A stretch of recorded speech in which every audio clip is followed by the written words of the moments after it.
a nossa reunião virtual número 40, capítulo 8, a obra da evolução, o fio de Ariadne. Reunião do grupo da Fraternidade Rosa Cruz de Campinas. Oração do estudante Rosa Cruz. Aumenta o nosso amor por Ti, ó Deus, para que possamos servir-te melhor a cada dia que passa. Faze com que as palavras dos nossos lábios e as meditações dos nossos corações sejam sempre agradáveis à Tua presença, ó Senhor, nossa força e nosso Redentor. Assim seja. Assim seja. Bom, hoje nós começamos falando do fio de Ariadne pelo mito do Minotauro. Alguém sabe o mito para nos contar? Eu não. Então vamos lá, né? O Minotauro é um personagem da mitologia grega, é um ser com cabeça e cauda de touro e corpo de homem. Ele habitou o labirinto na ilha de Creta. Por que aconteceu isso, né? Minos, que era futuro rei de Creta, pediu a Poseidon, que era o deus dos mares, para fazê-lo rei de Creta. Poseidon, então, enviou a Minos um touro dos mares para ser sacrificado como oferenda. Minos, por sua vez, não teve coragem de sacrificar o animal, porque achou que ele era muito lindo, e resolveu então substituí-lo por um de seus touros, esperando que Poseidon não notasse a diferença. Poseidon, percebendo que foi enganada, fez com que a mulher de Minos, Pasífae, acho que é isso, se apaixonasse pelo touro, sendo que dessa união nasceu o Minotauro. Minos, então, prende o Minotauro num labirinto abaixo do seu castelo. Quando Minos guerreia e derrota Atenas, ele perde um dos filhos. Para se vingar, ele ordena que todo ano fossem enviados 7 moças e 7 rapazes atenienses para o labirinto. Teseu decide, então, enfrentar o Minotauro voluntariamente. Teseu, ao chegar ao palácio, se apaixonou por uma das filhas do rei, que era Ariadne. Ela, então, entrega a Teseu uma espada mágica para matar o Minotauro e também um novelo de lã para ele encontrar o caminho de volta. Teseu, então, entra no labirinto, mata o Minotauro e volta pelo caminho do novelo de lã para encontrar Ariadne. Então, essa é a simbologia do fio de Ariadne. Alguém quer fazer algum comentário?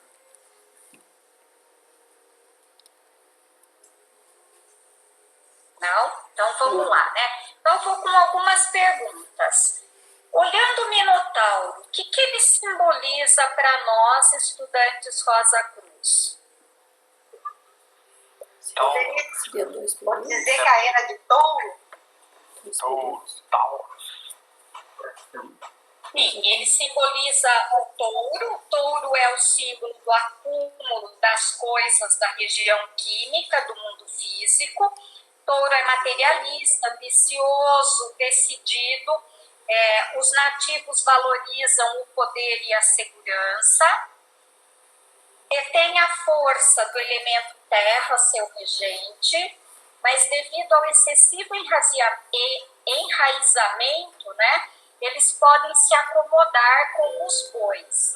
Assim como o Minotauro exigia o sacrifício dos jovens, os taurinos podem se tornar escravos dos instintos e da busca pelo prazer. E a Ariadne, o que ela simboliza? Então, não é que ele simboliza, desculpa gente, voltando um pouquinho, né?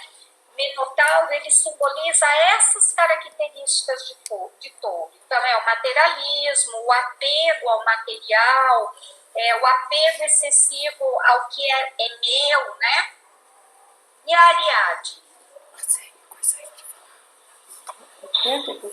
A intuição Eu tenho também como a pureza, né? Ariadne também significa pureza, o nosso lado intuitivo, né? Ela representa a pureza do pensamento, Isso. desejos, palavras e ações. Isso. O lado intuitivo, que tece a teia que guia o homem na sua jornada interior e o ajuda a se desenredar do caminho labiríntico, que percorre sua busca do autoconhecimento. E Teseu, que é quem enfrenta, quem se voluntaria para entrar no labirinto e matar o Minotauro. Somos nós mesmos, né? Os seres humanos todos, né? Muito a bem. Humanidade, Representa a humanidade de hoje. Quando ele resolveu enfrentar o monstro, ele foi renomado Oráculo de Delfos para descobrir se ele foi ao renomado Oráculo de Delfos para descobrir se ele sairia vitorioso. E o oráculo disse-lhe que deveria ser ajudado pelo amor para vencer o Minotauro. Eu acho isso linda da Corine, né? A gente sabe que já foi a lei do olho por olho, dente por dente. A gente sabe que a nossa evolução, e aqui ele fala, né, de quem está no caminho da evolução, a gente só vai evoluir se a gente conseguir realmente usar o amor fraternal, o amor verdadeiro. Nós, como espíritos virginais, fomos diferenciados em Deus, Pai e Mãe do nosso sistema solar, como chispas de uma chama e com todas as potencialidades latentes iguais ao do nosso Pai. Eu confesso que toda vez que eu estou meio assim, com alguma coisa para resolver, ou que eu estou meio pensativa, eu tenho meditado sobre isso, sabe?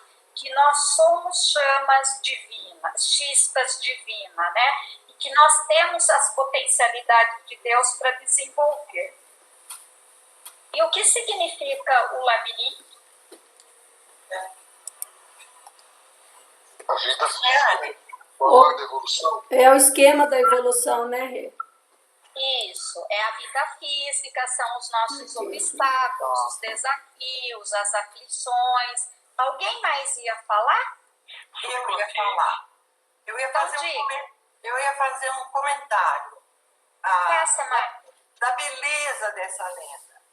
Porque o Minotauro representa, nós todos aqui, principalmente nós que nos dedicamos, né, nesse sentido, e nos livrarmos daquela coisa, dos nossos erros, das nossas limitações. Então, a sensação que se tem é assim, a maneira de você se libertar dos teus defeitos, dos teus pecados, digamos, não é só com a força, é muito difícil. Um dia a gente vai, no outro dia a gente cai. Mas quando a gente descobre o amor, a gente descobre que o caminho para ir foi o que ela fez. Ela dá a ele o caminho para chegar ele chega até o Minotauro, a arma para destruir essa parte negativa nossa e para ter o caminho de volta com a lã, encontrá-la de novo, ela que representa todo bem. É uma lenda maravilhosa. Muito bem, Maga.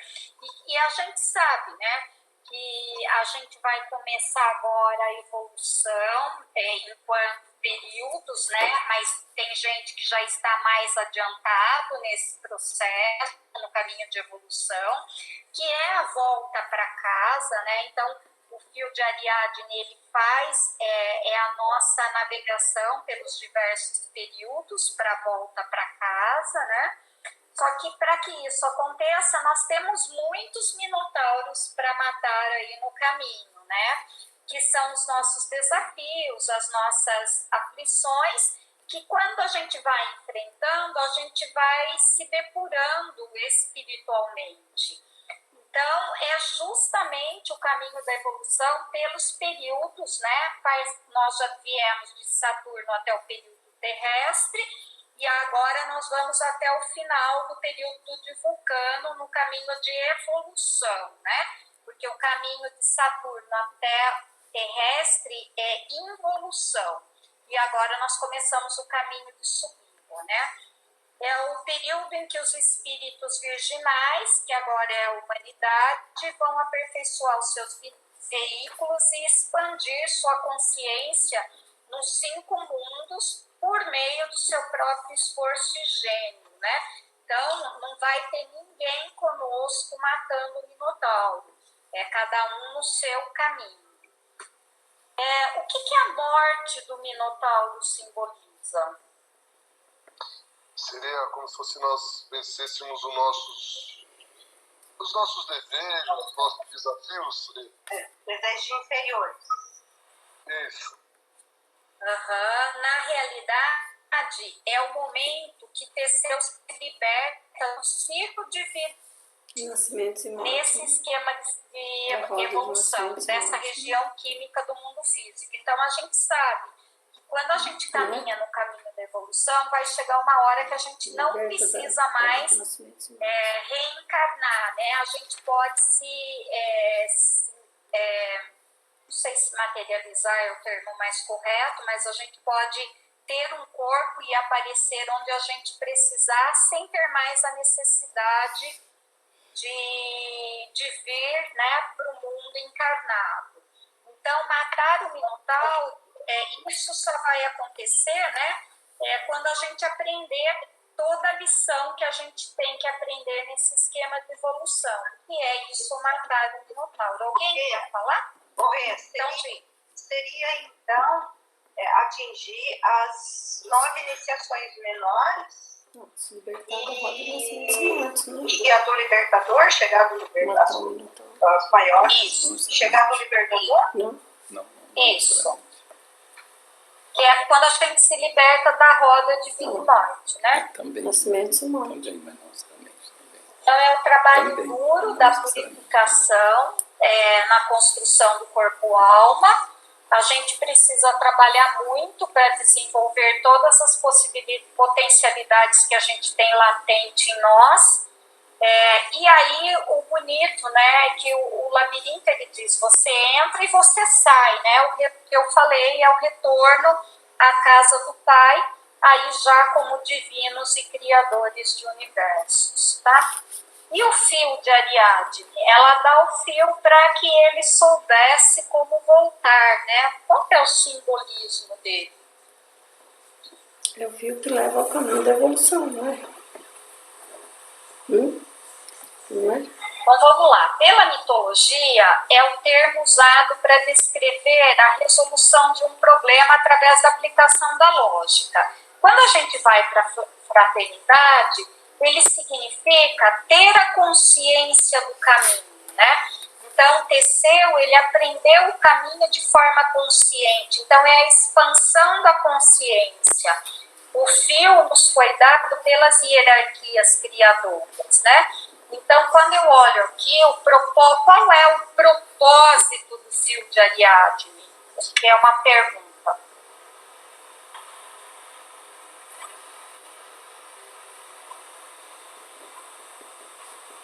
Ninguém? Conduzir a evolução, não é? Conduzir a evolução. Eu acho que é a evolução. Aqui está o fio de Ariadne, né? E acho que aqui é legal a gente saber que ele vai nos guiar através desse labirinto de globos, de mundos aqui, né? De revoluções, que é a cada voltinha aqui, até a evolução e a gente chegar no período de Vulcano. Então, esse processo a gente vai fazendo aqui. Quando a gente chegar aqui, a gente vai estar completamente consciente e sendo capaz de dominar a matéria de todos os mundos, né? Porque nós estamos falando da região química, que nós estamos aprendendo agora, região etérica, mundo do desejo, região do pensamento concreto, abstrato, mundo do espírito divina, de vida e mundo do espírito divino, né? Então, a intuição e a razão, na mitologia grega, a Virgem Ariadne, ela conduziu Teseu para fora do labirinto com a ajuda desse fio que é a nossa intuição. Quanto mais nós vamos expandindo a nossa consciência, a gente vai deixando de ser só racional e vai aumentando aí a nossa intuição. E a gente diz, né, que a nossa meta é fazer um equilíbrio entre razão e o amor, entre coração e a mente, né? Então, é a união aí da razão e da intuição. Então, resumindo o mito e tudo que nós falamos, a gente tem, nós somos Teseu, que é a humanidade no caminho da evolução, caminhando pelo labirinto do autoconhecimento, enfrentando os obstáculos e as provas, para matar o Minotauro, que é a nossa natureza inferior, o lado negativo do apelo ao material e egoísmo, com a ajuda de Ariadne, que é amor e pureza, nosso lado feminino e intuitivo, guiado por seu fio, que é a intuição espiritual, é a essência da razão, e com a ajuda das hierarquias criadoras, a gente vai tendo a consciência do caminho, até a gente conseguir matar o Minotauro, se libertando assim do ciclo de vida e morte.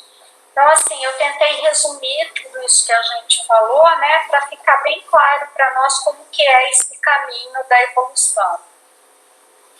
Perguntas? Não, vamos lá, né? Tá perfeito.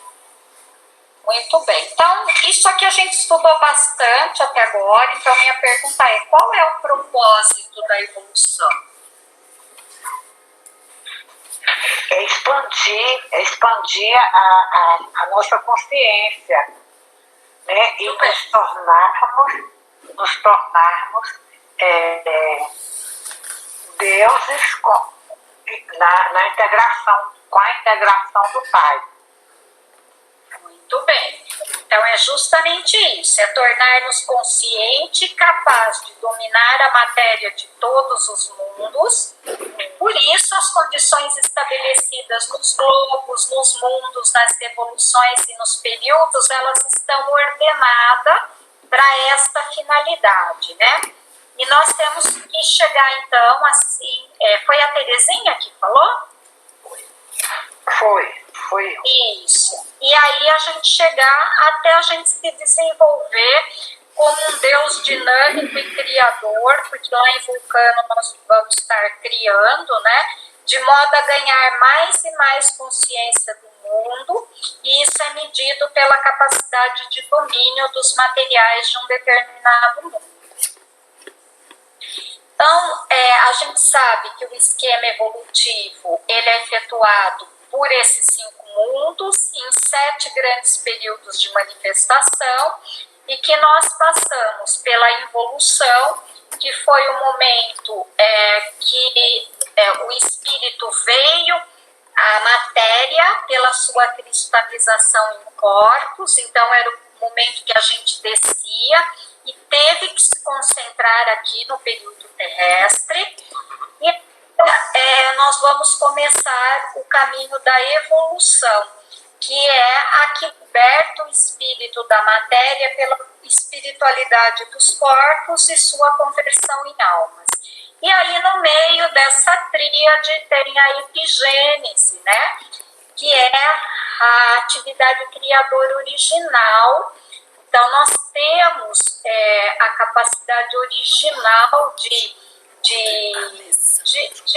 de focar no que é correto, né? Que alavanca e a mente é um ponto de apoio sobre o qual a evolução torna-se evolução, né? Então, a epigênese é a nossa grande força e que depende única e exclusivamente da gente. Alguém quer complementar, falar alguma coisa?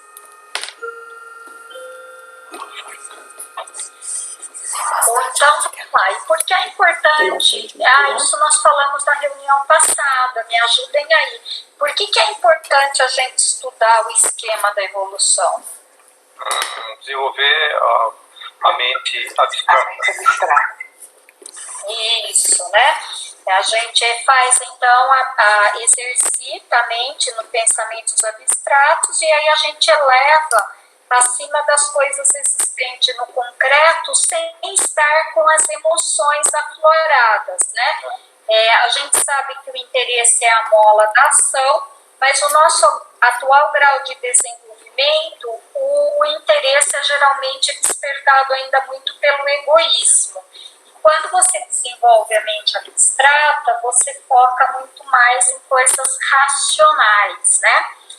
Ô, Regiane, Então, você considera essa, que vi volta no slide anterior, essa linha que ela começa um pouquinho antes de Saturno e acaba depois de Urano, como sendo o fio de Ariadne? isso. Estou errada? Não, é só para evidenciar. Aham. Sim, é o caminho que nós vamos ter que perseguir até a gente chegar aqui. É a casa do Pai. Né? Ter a consciência do caminho, né? Isso. Vamos falar um pouquinho de como funciona, né, o pensamento abstrato quando a gente tem aí uma ideia, né? Então, na região do pensamento abstrato, que também é conhecido como o mundo das ideias, o local onde o ego da vida humana realmente reside, né? Nós residimos na região abstrata e onde ocorre a formação de ideias. Na região do pensamento concreto é onde se dá a criação do pensamento forte. Então, a ideia é revestida na região do pensamento concreto e aí ela ganha forma. Na região do pensamento concreto é onde estão os arquétipos, os modelos. E as formas que a gente cria são baseadas nesses modelos já existentes. No mundo do desejo, a forma ela é revestida do material de desejo, né? Na quarta região do mundo do desejo. E nessa região é onde estão os sentimentos de interesse ou de indiferença. E se uma ideia e o arquétipo vibram em consonância, ele se junta e a forma se robustece, né? Então a forma fica maior, vamos dizer, né? E quando a gente trabalha na região do pensamento abstrato, a gente fica então fora da influência do desejo, porque voltando, quando a gente trabalha aqui, a gente não está contaminado por esse material do mundo do desejo, né? Então, só relembrando, né? Quais são as formas de exercitar o pensamento abstrato, além de estudar o esquema de evolução? Astrologia espiritual, Matemática, música elevada. Muito bem. Então, e aí a recomendação que até o Carlos fez na apresentação passada, né, do livro A Quarta Dimensão, que está lá no nosso site. Eu trouxe algumas coisinhas do começo do livro, porque confesso que para mim a parte mais matemática é realmente para se estudar muito, né? Mas eu trouxe algumas coisinhas. Então, só para a gente ver, né? A quarta dimensão de Rio traz a hipótese de uma quarta dimensão e trata das muitas conexões que existem entre essas hipóteses e os tópicos comuns dos nossos pensamentos. Com o maior desenvolvimento do ser humano, vem uma consciência de algo mais do que todas as formas em que se mostram. Então, ele dizia que existe a prontidão para desistir de todo visível e tangível pelo bem daqueles princípios e valores dos quais o visível e tangíveis não são representações. Então, o que ele está falando, né, gente? Assim como a gente divulgou no nosso Ecos, está saindo desse mês, acho que ainda não está divulgado, né? Um artigo que fala que o tempo se move em duas direções, são artigos que a física já está comprovando. No Ecos aí, acho que uns 2 meses atrás, a gente soltou sobre a física quântica. O que isso está mostrando para a gente, né? Que a ciência começa a validar algumas coisas que já estavam no conceito Rosa Cruz há muito tempo, desse universo paralelo a esse mundo físico que existe, né? E ele traz na quarta dimensão o mito da caverna de Platão. Alguém conhece o mito e quer contar? Não. Posso contar eu. Eu conheço, mas vai ser muito mais interessante você contar. Então Com vamos lá. certeza. Platão descreve que alguns homens, desde a infância, geração após geração, se encontravam aprisionados em uma caverna. E nesse lugar, eles não conseguem se mover em virtude das correntes, né? Que os mantinham imobilizados.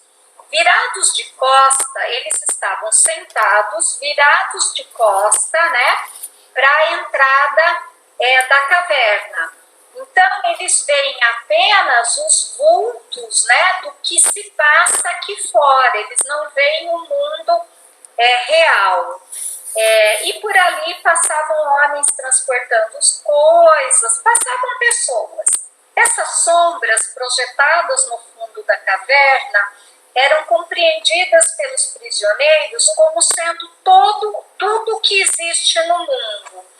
Certo dia, um dos prisioneiros consegue se libertar das correntes que o aprisionava e, com muita dificuldade, ele busca então sair da caverna. No entanto, a luz da fogueira, bem como do exterior da caverna, agride os seus olhos, já que ele nunca tinha visto luz. Então, o ex-prisioneiro pensa em desistir e retornar ao conforto da prisão, a qual estava acostumado, mas gradualmente ele consegue observar e admirar o mundo exterior à caverna. Entretanto, tomado de compaixão pelos companheiros de aprisionamento, ele então decide enfrentar o caminho de volta à caverna com o objetivo de libertar os outros e mostrar-lhes a verdade. No diálogo, Sócrates propõe: nossa, será que eu digitei errado? Que Glauco, seu interlocutor, imagine o que ocorreria com esse homem em seu regresso. E aí Glauco responde que os outros, acostumados à escuridão, não acreditariam no seu testemunho e que aquele que se libertou teria dificuldades em comunicar tudo o que tinha visto. Por fim, era possível que o matassem sob a alegação de perda da consciência ou da loucura. Esse mito, gente, retrata exatamente a evolução e por que ele é individual. E eu me lembro muito de um slide na apresentação do Luiz, quando a gente falava acho que era do mundo abstrato, eu não lembro, mas que tinha uma mão com uma marionetes, né, que mostrava que tudo que acontece aqui já aconteceu nos mundos superiores. E que é de lá que nós estamos regendo os nossos movimentos aqui na Terra, e não é aqui que eles efetivamente estão acontecendo. Então eu resolvi, o mito da caverna está no livro, na quarta dimensão, e eu resolvi trazer para a gente entender muito bem, né, como essa questão do pensamento abstrato, que é onde a gente reside de fato, é importante. Algum questionamento, algum comentário? Então vamos lá, né? Esse aqui eu já falei. Então todos os nossos movimentos, agora falando da gente, né? Todos os nossos movimentos, eles aqui no mundo físico, eles também são formados por contornos sem substancialidade, né? Eles são reflexos, que a gente diz, né? Platão usava essa ilustração para retratar a relação entre o ser real e as ilusões do mundo dos sentidos. Eu acho que eu não coloquei aqui, mas é bem legal a gente, que no nosso ritual de serviço do templo, a gente vê lá que aqui a gente vê obscuramente, e que vai chegar um momento que nós vamos ver face a face, vamos ver o real, inclusive a nossa comunicação, porque hoje entre nós aqui a gente comunica por palavras, nem sempre é o que realmente a gente está pensando, né? E a hora que a gente conseguir fazer a comunicação telepaticamente, sem precisar falar, nós vamos estar sendo puros, nós mesmos projetando ali o que a gente de fato é. Então ele falava que apenas quando o ser humano se libertar das suas correntes, ele pode aprender e descobrir que esse mundo é sólido e real. Descobrir sobre essa realidade maior, que é o mundo das ideias maiores e mais reais, que as coisas do sentido, que o que a gente vê como verdadeiro e visível. E assim como o mundo real é para o mundo das sombras, o mundo superior, então, é para o nosso mundo, né? O próprio espaço traz dentro de si relações nas quais nós podemos determiná-lo como relacionadas a outros espaços. Então, a gente sabe que nós estamos num campo de evolução com 7 mundos, né? E que à medida que a gente nós descemos, agora vamos começar a subir, nós vamos tendo acesso a esses 7 mundos, né? Pela ótica Rosa Cruz, olhando o mito da caverna, a gente vê que a vida pode existir independente da forma concreta, pode haver formas imperceptíveis aos nossos limitados sentido físico, e inclusive não sujeitas a nenhuma das leis que vigoram no presente estado concreto da matéria. Aqui eu quero fazer uma pergunta.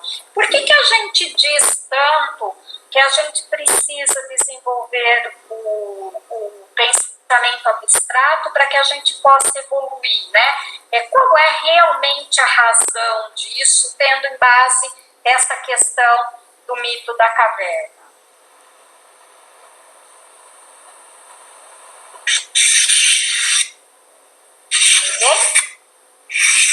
Que assim, né, nós precisamos aprender a estar em outros mundos, né, gente? E nós, à medida que a gente vai ganhando consciência e vai fazendo os exercícios esotéricos oferecidos pela Fraternidade Rosa Cruz, nós vamos ampliando a nossa visão também. E aí a gente consegue ver também esses universos paralelos que a gente tem.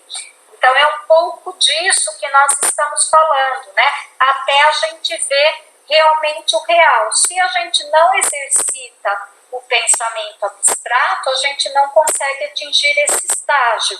E aí a gente continua vivendo aqui como reflexo dos mundos superiores, né? E aí eu pus a fala que está no ritual assim, ó, porque agora vemos como por espelho obscuramente, agora conhecemos em parte, né? Todo o teu trabalho, especialmente essa última parte, dava de uma maneira bastante clara. Enquanto a gente não conseguir usar o pensamento abstrato, pelo menos mais vezes ou melhor, a gente está serificando os nossos pensamentos sobre tudo aquilo que a gente vê, sente, conhece. E que, logicamente, como se explica aqui, nós estamos sendo enganados o tempo todo, porque isso não é real. É muito óbvio, muito bonito. Muito bem colocado. E por isso que eu gosto também do final do mito da caverna, né? Quando ele pergunta se a pessoa voltasse e dissesse o que ela viu, e a gente sabe, enquanto estudante Rosa, nem tudo a gente pode sair falando das nossas crenças, né? porque às vezes as pessoas podem não entender, né? Então, é um processo de evolução. E é importante isso. Não que a gente não possa falar dos ensinamentos, gente, não é isso que nós estamos falando. O que nós estamos falando é assim, alguns ensinamentos, a evolução é um caminho individual. O que é ensinado para mim pelos irmãos maiores, pelos auxiliares, pode não ser o que o outro precisa para a sua evolução. Então, é um caminho individual, né? Porque as experiências são pessoais, né? Só funcionam assim. Isso, não é o conhecimento, né? O conhecimento ele está liberado para todo mundo, mas é essa vivência, a forma como a gente vai interpretar, o que vai ser oferecido em cada momento nosso de evolução é que é individual. As provas, tá aí, ó, um bom exemplo são que as provas, elas são individuais, né? E a forma como eu passo por uma prova pode ser muito diferente como cada um de vocês passam, porque tem a ver também com o nosso tema astrológico. Muito bem, alguém mais ia falar? Eu. Diga. Então, fazendo uma ponte no começo da reunião, onde você citou aí o mito, né, do Minotauro, que tem uma parte lá que fala que para matar, né, o reino lá, como é que é a parte inferior, na verdade, na linguagem Rosa da Cruz, seria transmutar, né, essa parte inferior. E agora, falando sobre o pensamento abstrato, assim, em que medida você acha que desenvolvendo esse pensamento abstrato poderia ajudar na transmutação da nossa parte inferior? Eu acho que é muito individual, Patrícia. Eu acho que o que nós precisamos é conseguir fazer essa expansão de consciência, mas é muito individual. Eu acho que alguns vão precisar de muito mais exercícios nesse mundo para poder desenvolver os mesmos, mas o fato é que a clarividência, para a gente operar em outros mundos, ou até mesmo para a gente compreender o que acontece no mundo do desejo e tudo mais, nós vamos precisar desse pensamento abstrato. E também para a compreensão das coisas, né? Porque aqui a gente é muito envolvido no sentimento, no desejo, que faz com que a gente veja por reflexo. Não sei se eu respondi ou se alguém quer falar um pouquinho mais. Não, eu só queria complementar, porque é importante também a gente... isso é um questionamento meu já faz muito tempo, assim.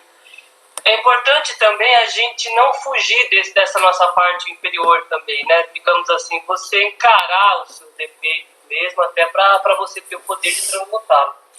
E desenvolvendo a parte abstrata, é claro, porque você fica sobre esse mar de desejos, talvez você tenha mais poder até, né, de transmutá-lo. Mas para mim, às vezes, eu não estou dizendo que isso aí é um aprendizado meu, às vezes pode ser também com uma fuga, sabe? De você não ver essa outra parte sua. Então é muito tênue entre uma coisa e outra. É só um ponto que me pega muitas vezes. Eu gostaria também de falar assim, o que eu sinto, né?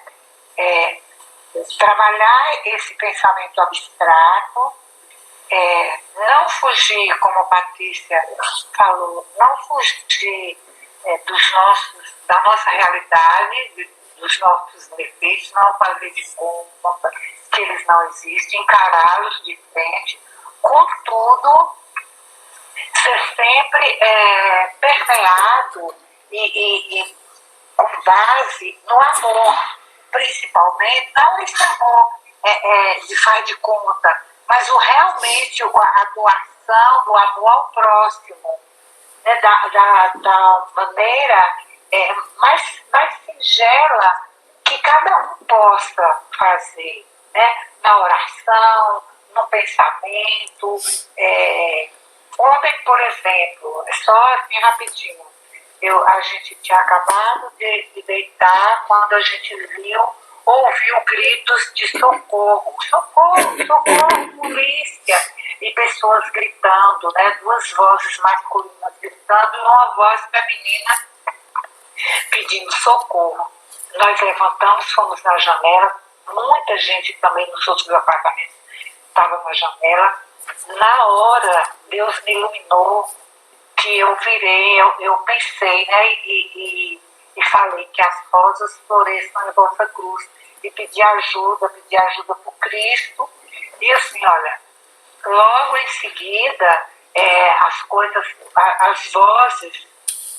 as vozes acalmaram, todo mundo saiu da janela, assim, eu fiquei um bom tempo sem conseguir dormir, mas, então, assim, não estou dizendo que foi exatamente pela minha súplica, pelo meu pedido, mas assim, que cada um faça esse sempre permeado pelo amor, sempre permeado pela ajuda. Então, juntando o pensamento abstrato, juntando com o amor, como está no próprio ritual, né? Que fala, o serviço amoroso e desinteressado para com os outros, é a partir daí que nós vamos desenvolver o nosso Cristo interno e as nossas habilidades espirituais. Não sei se... Que cada um de nós tenhamos uma Ariadne na nossa vida, né? Interna, uma Ariadne interna, e mantenha esse amor florescido. E nós não estamos falando aqui de amor físico, nós estamos falando aqui de amor realmente fraternal e universal. Muito bem. E aí, gente, o que é se libertar das correntes?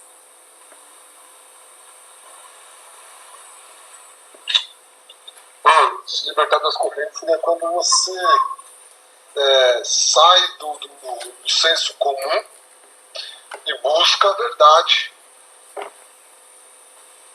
Muito bem, e para isso nós também... Epa! Travou? Vocês estão vendo aí? Tá tudo bem. Para mim também significa quando a gente se liberta da separatividade, né? Quando a gente, de algum modo, vislumbra a fraternidade universal e sabe que tudo que a gente faz é para isso, né? E aí não tem mais prisão, né? Então, e também, gente, quando a gente consegue se libertar só de enxergar o mundo físico.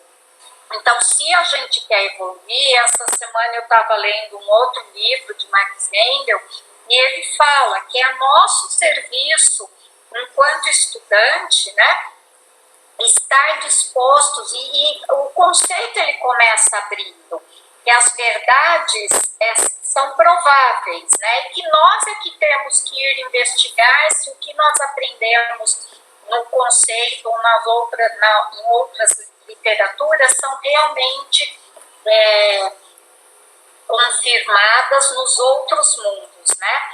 Então hoje a gente está preso neste corpo denso e aí a gente só tem consciência do mundo físico, né? Ou para piorar, somente da região química do mundo físico e ainda assim não totalmente. Então esse libertar das correntes, e por isso a gente fala tanto do pensamento abstrato, tem a ver em ir buscar esse conhecimento original direto da fonte nos mundos superiores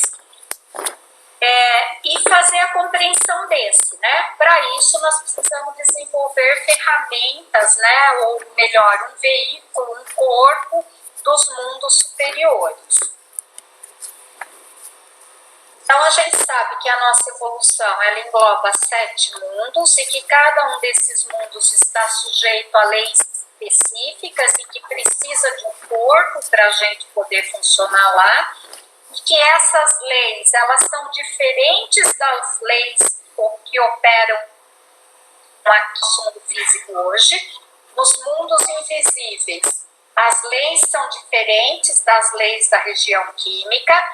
As coisas se apresentam de uma forma muito diferente com o que a gente está acostumado a ver, e os conceitos de previsão, exatidão, de forma, são diferentes do que nós temos aqui na região química.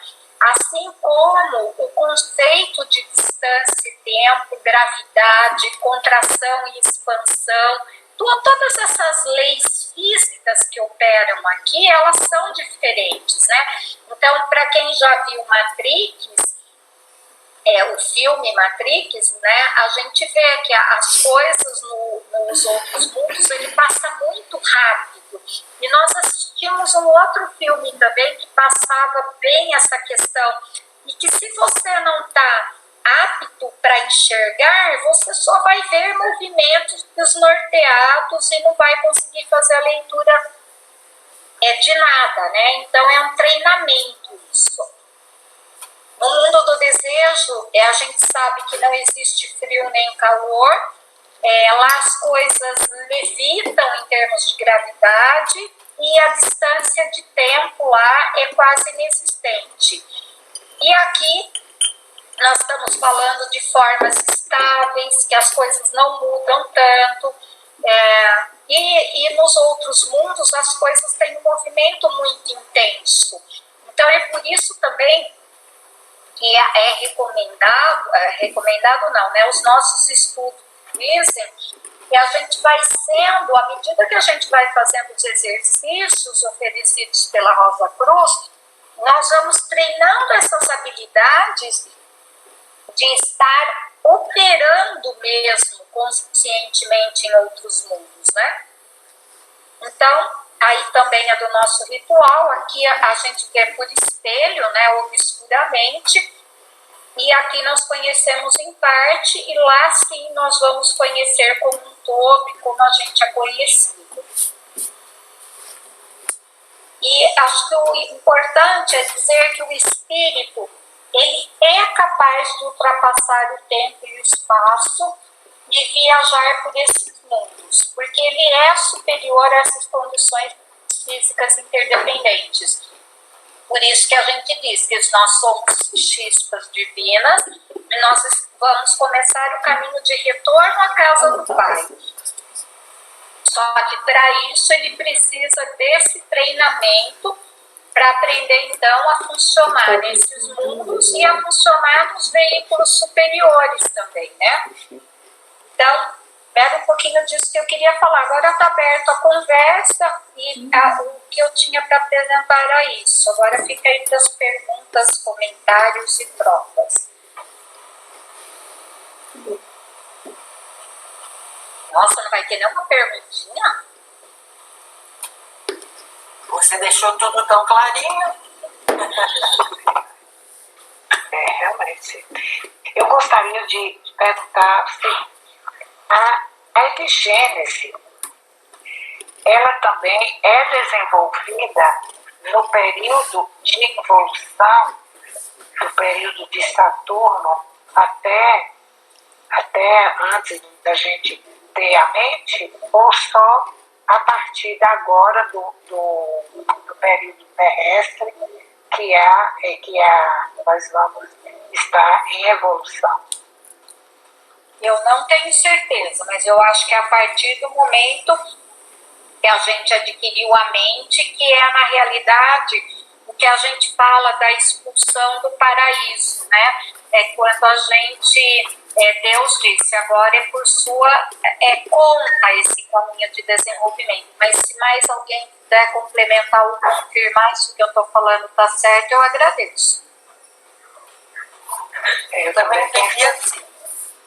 Eu também sempre pensei assim, né, que a partir de agora, que a gente adquiriu a mente, e nós estamos seguindo no caminho da evolução, é que a epigênese se faz presente.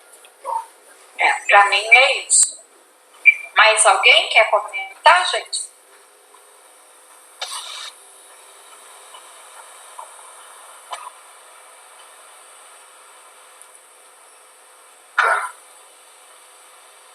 Não?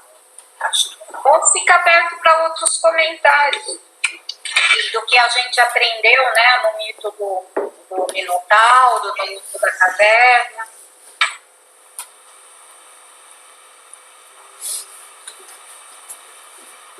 Eu queria comentar então dessa questão do mito, né, essa caminhada aí que a gente precisa atravessar, né, até a gente se libertar, é uma diferença muito assim marcante para mim entre a linguagem Rosa Cruz e a do mundo, digamos, entre aspas. Um é que a gente nasceu para ser feliz, né? E na Rosa Cruz, por mais que seja difícil essas provações, tudo que a gente passa, isso é muito importante para o espírito, né? Porque é assim que ele transforma poder latente em poderes dinâmicos, né? Na verdade, não é sair, não é se libertar, mas é valorizar a caminhada, por mais que esteja difícil, né? Porque senão a gente pode ficar com uma ansiedade de se libertar da prova, de se curar rapidamente em todos os sentidos e não aproveita a caminhada, né? De uma forma, com uma visão espiritual, não com uma visão imediatista, mundana. É fácil falar, mas é claro que quando a gente está com algum problema, você quer se libertar. E com uma visão espiritual, não, você vai olhar aquilo com mais cuidado e perceber o que eu preciso aprender, o que eu estou precisando já ultrapassar, qual o degrau que eu tenho que avançar. Então é uma mudança de visão também que proporciona quando a gente analisa um mito ou uma linguagem espiritual com mais profundidade. Faz muito sentido o que você falou. E, nossa, muito, muito bonito. Tem todo sentido. Eu uso assim, até uma frase pessoal também, que é aprender a se divertir em todos os momentos, né? E claro que é muito mais fácil você se divertir quando você está por cima, quando as coisas estão bem. E aprender a se divertir quando tudo é provação, quando você passa por um momento de provação, é bem desafiador. Pelo menos minha opinião é pessoal. Mas muito, muito interessante esse contexto. E deixa eu te fazer uma outra pergunta que não ficou muito claro para mim, assim, essa forma como eu resumi é isso, que o de Ariadne é como se fosse do início do início da nossa evolução no período de Saturno, ele é o que vai nos guiando até o período de Vulcano ali, entre noite cósmica, revoluções. Esse é o significado do fio de Ariadne, é isso? Ô, Fernando, deixa eu responder essa daí. O fio de Ariadne na realidade, é uma alegoria que o Max Sendo utilizou, porque é o que nos dá o caminho no esquema da evolução. Lembra? Nós estamos entrando agora num capítulo chamado Obra da Evolução. Então, essa obra da evolução, como o próprio nome diz, são as atividades que nós estamos fazendo durante o esquema de evolução por meio do caminho da evolução. Por isso que chama de obra da evolução. Esse preâmbulo que o Max Sennel coloca no conceito é para nos chamar a atenção de algumas coisas muito interessantes. Se a gente tentar entender a obra, caminho, esquema da evolução somente com a mente concreta, a gente vai se ferrar, não vai conseguir nada, vai ficar bocejando, vai dormir, coisa chata, não vai entender bolhufas disso e vai desistir totalmente do estudo. Por quê? Porque é uma coisa extremamente abstrata. Nós estamos lidando com coisas, como foi falado aí no passado, coisas que estão da 4ª até 7ª dimensão. Então, coisas que a gente nunca imaginou, mas nunca pensou em imaginar que existia, entendeu? Então, e que agora a gente sabe que existe e que nós temos dificuldades em aprender. Então, o fio de Ariadne é uma alegoria para mostrar justamente o seguinte, nós estamos andando, caminhando nessa obra da evolução, com todos os riscos inerentes ao caminho.